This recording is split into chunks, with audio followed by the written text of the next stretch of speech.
Welcome to BRK news. So, కొందరు food తీసుకునేటప్పుడు చాలా ఫాస్ట్‌గా తింటూ ఉంటారు. కొందరేమో నమిలి తింటూ ఉంటారు. అసలు ఆహారం తీసుకునే పద్ధతి ఏంటి? ఏ విధంగా తీసుకోవాలి మనము? సో, అంతే కాకుండా చాలామంది బఫే సిస్టమ్‌లో కూడా ఆహారం తీసుకుంటూ ఉంటారు. అది మంచి పద్ధతేనా? వివరాలు తెలుసుకుందాం. ఈరోజు మనతో పాటు ఉన్నారు ప్రముఖ డైటీషియన్ డాక్టర్ లహరి గారు. మేడం నమస్తే అండి. నమస్తే అండి. మీరు చూసే ఉంటారు చాలామంది అంటే కొందరు ఫాస్ట్‌గా ఫుడ్ తీసుకుంటూ ఉంటారు. కొందరు నమిలి తినాలి అనే ఉద్దేశంతో మెల్లిగా నమిలి తీసుకుంటూ ఉంటారు. సో, కొందరు నిలబడి తింటారు, కొందరు కూర్చొని తింటారు. కింద కూర్చొని తింటేనే మంచిది, పూర్వకాలంలో అలా చేసేవాళ్ళని ఇలా చెప్తూ ఉంటారు. ఓవరాల్‌గా భోజనం చేసే పద్ధతి అంటే ఏంటసలు? డిఫరెంట్ వేస్ ఉంటాయండి. ఎగ్జాక్ట్‌గా ఒకలాగా చేస్తేనే 100% కరెక్ట్ అని చెప్పలేము. ఒకటేంటంటే మన అవకాశాన్ని బట్టి చేస్తాము. ఇప్పుడు ట్రావెల్‌లో ఉన్నారనుకోండి, వాళ్ళకి కూర్చొని 20 నిమిషాలో, అరగంటో భోజనం చేసేటువంటి అవకాశం ఉండదు. అలాంటప్పుడు మీరు సరిగ్గా తినట్లేదు కాబట్టి మీరు పూర్తిగా తినడం మానేయండి అని చెప్పలేం కదా! బట్ అవకాశం ఉన్నప్పుడు డెఫినెట్‌గా తినేందుకు టైం తీసుకోవడం అనేది డెఫినెట్‌గా మంచి పద్ధతి అండి. కనీసము 20 నిమిషాలు టైం ఇచ్చినట్టయితే ప్రతి మీల్‌కి 15-20 నిమిషాలు. చిన్న మీల్ అయితే అంటే బ్రేక్‌ఫాస్ట్ కానీ, అట్లాంటిది స్నాక్ కానీ అట్లాంటిదైతే ఒక 15 మినిట్స్ అయినా టైం ఇవ్వడము. పూర్తిగా ఎండ్ టు ఎండ్ కూర్చున్నప్పటి నుంచి మొత్తం తిని లేచే వరకు 15 మినిట్స్. లంచ్ కానీ, డిన్నర్ గానీ కొంచెం లార్జ్ మీల్ తీసుకున్నట్టయితే గనక కనీసం ఒక 20 నిమిషాలు టైం ఇవ్వడం అనేది మంచి పద్ధతి. ఓకే. దీనికి ఫాస్ట్‌గా తింటే ఏమవుతుంది అంటే యూజువల్లీ ఏదైనా పని మీద ఉండి ఫాస్ట్‌గా తినేసి ఎళ్ళడం మూలాన చూయింగ్ ఒకటి సరిగ్గా జరగదు. సో, సరిగ్గా నమలనప్పుడు కొంత డైజెషన్ అనేది మన మౌత్‌లో గూడా అవుతుందండి. నమిలేటప్పుడు గూడా కొంత డైజెషన్ జరుగుతుంది. అట్లాగే ఆ నమిలేటప్పుడు ఈ ఫుడ్ పార్టికల్ సైజ్‌ని మనం తగ్గించడం జరుగుతుంది కాబట్టి, దాంట్లో ఉన్నటువంటి పోషకాలు మన శరీరానికి అందేందుకు ఇది గూడా ఒక ప్రిలిమినరీ నెసెసరీ స్టెప్. అవసరమైన స్టెప్ అన్నమాట. సో, ఇది సరిగ్గా జరగనప్పుడు కొంత న్యూట్రియంట్స్ అనేది అబ్జార్బ్ చేసుకునే కెపాసిటీ కూడా తక్కువుంటుంది. ఇంకోటేంటంటే ఇక్కడ నోట్లో గ్రైండింగ్ సరిగ్గా జరగకపోతే స్టమక్‌లో గ్రైండింగ్ జరగాల్సుంటుంది. సో, లోపలంతా గూడా స్టమక్ చుట్టూ ఉన్న మజిల్స్ అవి కూడా బేసికలీ మనం తీసుకున్నటువంటి ఆహారాన్ని ఒక పేస్ట్ లాగా అయిన తర్వాత మాత్రమే దాంట్లో ఉన్నటువంటి న్యూట్రియంట్స్‌ని మన బాడీ గ్రహించగలుగుతుంది. దానికోసమని నోట్లో సరిగ్గా చూయింగ్ జరగనప్పుడు స్టమక్ చూయింగ్ అనేది అవసరమవుతుంది. It's not an actual term but chyme preparation అంటారు. అది చేయాల్సొస్తుందనమాట basically in the stomach. So, కొంత డైజెషన్‌లో తేడాలు వచ్చేటువంటి అవకాశం ఉంటుంది ఫాస్ట్‌గా తిన్నప్పుడు. అట్లాగే ఫాస్ట్‌గా తిన్నప్పుడు జనరలీ సెటైటీ అంటే కడుపు నిండినటువంటి ఫీలింగ్ కూడా మనకి వచ్చేందుకు టైం పడుతుంది. సో, ఆ సెటైటీ ఫీలింగ్ వచ్చే వరకు వచ్చే లోపే అవసరమైన దానికంటే మనం ఎక్కువ తినేసే అవకాశం ఉంది. యూజువల్లీ ఫాస్ట్‌గా తినేటప్పుడు మనకసలు ఎక్కువ తింటున్నామా, తక్కువ తింటున్నామా అనేటువంటి ధ్యాస ఉండదు కాబట్టి అండర్ న్యూట్రిషన్ అవుతుంది. ఓవర్ న్యూట్రిషన్ కూడా అయ్యేటువంటి అవకాశం ఉంటుంది. సో, అయితే అవసరమైన దానికంటే బాగా ఎక్కువ తినేయడం, లేదంటే అవసరమైన దానికంటే బాగా తక్కువ తినటం. ఈ తగినంత తినడం అనే పాయింట్ మనం రికగ్నైజ్ చేసే అంత టైం కూడా ఉండదు ఫాస్ట్‌గా తింటే.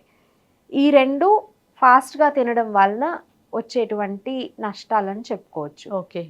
అయితే స్లోగా తింటే ఏమవుతుంది అంటే, ఎక్కువసేపు తినటం వలన కూడా అంటే అరగంట, ముప్పావు గంట ఇది జనరల్లీ మనం ఈథర్ పిల్లల్లో చూస్తూ ఉంటాము. ఎందుకు వాళ్ళకి బాగా డిసింట్రెస్ట్ ఉంటుంది. తినేందుకు అసలు ఇంట్రెస్టే ఉండదు కాబట్టి, ఆ పెట్టేవాళ్ళు తోసి పెడుతూ ఉంటారు కాబట్టి, ఇది తినే వరకు నువ్వు ఇక్కడి నుంచి కదలడం కుదరదు అనేటువంటి రూల్స్ సెట్ చేస్తారు కాబట్టి, నెమ్మదిగా ప్లేట్‌లో పెట్టింది తింటారు. నెమ్మదిగా పిల్లలకి ఆ అలవాటు as they grow older and all అది పోతుందండి. పిల్లల విషయంలో ఇది పెద్ద కన్సర్న్ కాదు యాక్చువల్లీ. కొంచెం పెద్దవాళ్ళ విషయంలో ఇది మనం ఈ స్లోగా తినడము, లేట్‌గా తినడం అనేది ఎక్కడ చూస్తామంటే యూజువల్లీ వాళ్ళు ఏదైనా ఒక వేరే యాక్టివిటీలో ఎంగేజ్ అయ్యి ఉన్నప్పుడు.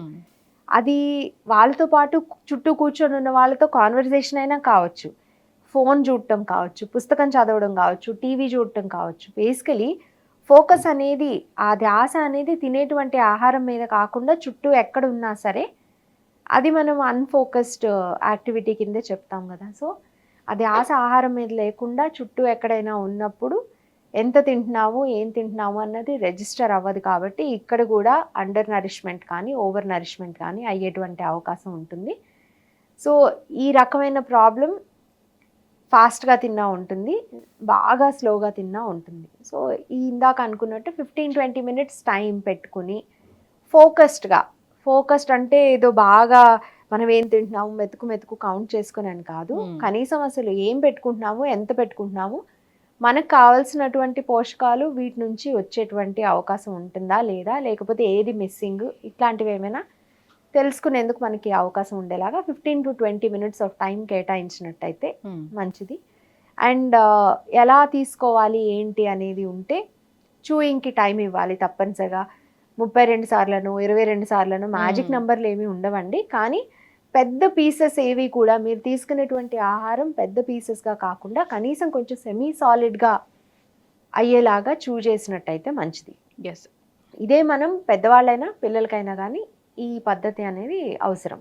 అయితే మ్యామ్ చాలామంది కూడా కూర్చొని తినాలా నిలబడి తినాలా అంటే డైనింగ్ టేబుల్ మంచిది కాదని ఈ మధ్య చెప్తూ ఉన్నారు. అసలు అంటే పద్ధతి ఏముంటుంది దానికి? యాజ్ పర్ మై నాలెడ్జ్ అయితే లేదండి. కూర్చొని నించొని అంటే 20 నిమిషాల పాటు నించొని తినడం అనేది నాట్ ప్రాక్టికలీ పాసిబుల్. కూర్చొని తిన్నప్పుడు ఏంటంటే again it comes down to being mindful, being present there. ఇప్పుడు నించొని అనుకోండి, ఆ ప్లేట్ పట్టుకొని అక్కడ తిరిగి ఇక్కడ తిరిగి అంతా అవుతుంది. ఒకటే దగ్గర కూర్చొని తినడం అయితే అది మీరు కింద కూర్చొని తిన్నా లేదా టేబుల్ అయినా కానీ ఎక్కడైనా సరే you are not moving around anywhere, అటు ఇటు కదలట్లేదు. అక్కడ కూర్చొని ఆ ఫుడ్ అనేటువంటి టాస్క్ మీద ఫోకస్ చేస్తున్నారు, ఆ పరిస్థితి గురించి మైండ్ఫుల్గా ఉన్నారు. So that is what we should understand about that. కింద కూర్చొని తినేందుకు అవకాశం ఉంటుంది, బాగుంది తినడానికి, కూర్చునేందుకు లేచేందుకు కూడా ఇబ్బంది లేదు అనుకుంటే అలా తినడం మంచిదేనండి. ఎందుకంటే కొంతవరకు ఏంటంటే తినేటప్పుడు బెండ్ అయ్యి తింటారు కాబట్టి సాధారణంగా సెటైటీ గురించి కూడా మైండ్ఫుల్గా ఉండేందుకు అదే ఒక అవకాశాన్ని కల్పిస్తుంది అనేది నేను కూడా నమ్ముతాను. కాకపోతే దానికి ఎంతవరకు సైంటిఫిక్ బ్యాక్గ్రౌండ్ ఉంది అనేది నాకు నాలెడ్జ్ లేదు దాని గురించి. అలాగే టేబుల్ దగ్గర కూర్చొని తిన్నా సరే మనం మన బాడీ సిగ్నల్స్ మీద ఫోకస్ చేస్తూ ఎంత తినాలి అనేది మనం డిసైడ్ చేసుకుని తిన్నట్టయితే కనుక అక్కడ కూడా సెటైటీ అనేది మనకి తెలుస్తుంది. అయితే ఆ పాయింట్కి వచ్చే వరకు కింద కూర్చొని తిన్నప్పుడు ఏంటంటే ఒంగొని తింటాం కాబట్టి కొన్ని పాయింట్స్ తర్వాత ఒక పాయింట్ తర్వాత okay so this is enough అనేది అనిపిస్తుంది. So what ever is convenient for you can do that. And కింద కూర్చొని తినడంకి ఇంకొక అడ్వాంటేజ్ నాకు అనిపించింది ఏంటంటే ఎంతకాలం అయితే మీరు కింద కూర్చొని లేవగలుగుతారో అంతకాలం మీరు ఆరోగ్యంగా ఉన్నట్టు. సో జనరల్గా హెల్త్కి కూడా ఈ మొబిలిటీ అనేది కూర్చొని లేవగలగటం అనేది ఒక మంచి క్వాలిటీ కాబట్టి ఆ రకంగా కూడా ఉపయోగించుకోవచ్చు, అలా చేయొచ్చు. బియాండ్ దట్ సైంటిఫిక్గా అయితే I can't explain that part. So మీరు టేబుల్ దగ్గర కూర్చొని తినడానికి if you are more comfortable that is good. అయితే ఒక దగ్గర కూర్చొని తినద్దు అనేది మాత్రం ఉంది, టీవీ ఎదురుగా మాత్రం కూర్చోవద్దు.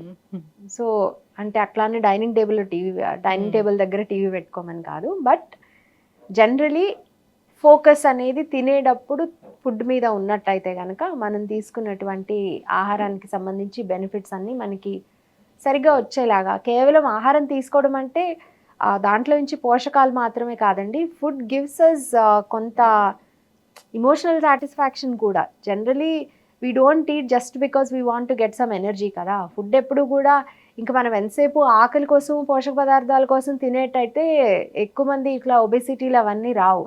చాలాసార్లు హ్యాపీనెస్ కోసం సంతోషం కోసం కూడా తింటాము, రుచి కోసం కూడా తింటాము. అలాంటప్పుడు కనీసం ఆ ఎమోషన్ని కరెక్ట్గా ఎంజాయ్ చేసేందుకు అవకాశం ఉండాలి అంటే we have to let go of all the other trappings around it. So మీరు హ్యాపీగా ఒక పీస్ ఆఫ్ కేక్ తిందాము అనుకుంటే ఆ పీస్ ఆఫ్ కేక్తో పాటు మళ్ళీ బ్యాక్గ్రౌండ్లో టీవీ ఉండాలి, మ్యూజిక్ ఉండాలి, ఇవన్నీ కాకుండా enjoy the cake, eat the ice cream, what ever it is. నిజానికి అలాంటి డిజర్ట్స్, లగ్జరీ ఫుడ్స్ ఏమైనా ఎంజాయ్ చేద్దాం అనుకున్నప్పుడు ఎస్పెషలీ అలాంటి టైంలో వేరే డిస్ట్రాక్షన్స్ లేకుండా చూసుకోవాలి. ఖచ్చితంగా మ్యామ్, చాలా చక్కగా చెప్పారు. అంటే ఇప్పుడు వేడి వేడి ఫుడ్డే తీసుకోవాలి అంటే ఫ్రెష్ ఫుడ్డే తీసుకోవాలి అంటే అసలు దాన్ని ఎట్లా మనం చెప్తాము? వేడి ఫుడ్, ఫ్రెష్ ఫుడ్ అనేది ఒక లగ్జరీ అండి, అందరికీ కుదరదు, అదైతే చెప్తాను ఖచ్చితంగా. సో ఇలాంటి రూల్స్ పెట్టుకున్నప్పుడు ఆ వేడి ఫుడ్, ఫ్రెష్ ఫుడ్ మీరు ప్రిపేర్ చేసుకోగలిగితే తీసుకోండి. ఇంకెవరో ప్రిపేర్ చేసి మీకు ఇవ్వాలి అంటే మాత్రం వాళ్ళ మీద ప్రెషర్ పెట్టొద్దు. This applies to everybody. చెప్పడం చాలా తేలికండి, వేడి ఫుడ్డే తీసుకోవాలి, 3 పూట్ల వేడి ఆహారం తీసుకుంటే బాగుంటుంది అని. ఎవరికి బాగుంటుంది? తినే వాళ్ళకి. వంట చేసే వాళ్ళకి ఏం బాగుంటుందండి? కుదరదు కదా. ఇంకా పొద్దున్న లేస్తే ప్రతిదీ ప్రిపేర్ చేయడానికి కిచెన్లోనే ఉండటం అనేది it's not fair for everybody. లేదు, you have some sort of facility there, please తీసుకోండి, మంచిదే డెఫినెట్లీ. ఆ మాటలో తప్పు ఉందని నేను అనట్లేదు, కానీ ఎంతవరకు ప్రాక్టికల్ అనేది కూడా మనం ఆలోచించుకోవాలి. జనరలీ కుకింగ్ చేసినప్పుడే కొంత న్యూట్రియంట్ లాస్ ఉంది. ఆ తర్వాత అప్పటి నుంచి మీరు ఎంత ఎక్కువసేపు స్టోర్ చేస్తారో రూమ్ టెంపరేచర్లో న్యూట్రియంట్ లాస్ అనేది పెరుగుతూ ఉంటుంది. సో న్యూట్రియంట్ క్వాలిటీ అనేది క్వాంటిటీ అనేది గ్రాడ్యువల్గా తగ్గుతూ ఉంటుంది ఆ టైం గడిచిన కొద్దీ. అందువల్ల కొంత లాస్ ఉంటుంది, కరెక్టే. అలా అని సింపుల్ ఎగ్జాంపుల్, మధ్యాహ్నం వేడివేడిగా తినటం మోర్ ఇంపార్టెంటా, లేకపోతే పొద్దునే హోమ్ కుక్ చేసినటువంటి మీల్ తినడం మోర్ ఇంపార్టెంటా అంటే డెఫినెట్లీ హోమ్ కుక్ చేసిన మీల్ తింటేనే బెటర్గా ఉంటుంది. అది న్యూట్రిషనల్ క్వాలిటీ కానీ, లేదంటే క్యాలరీ కంటెంట్ కానీ, అదర్వైజ్ సేఫ్టీ కానీ.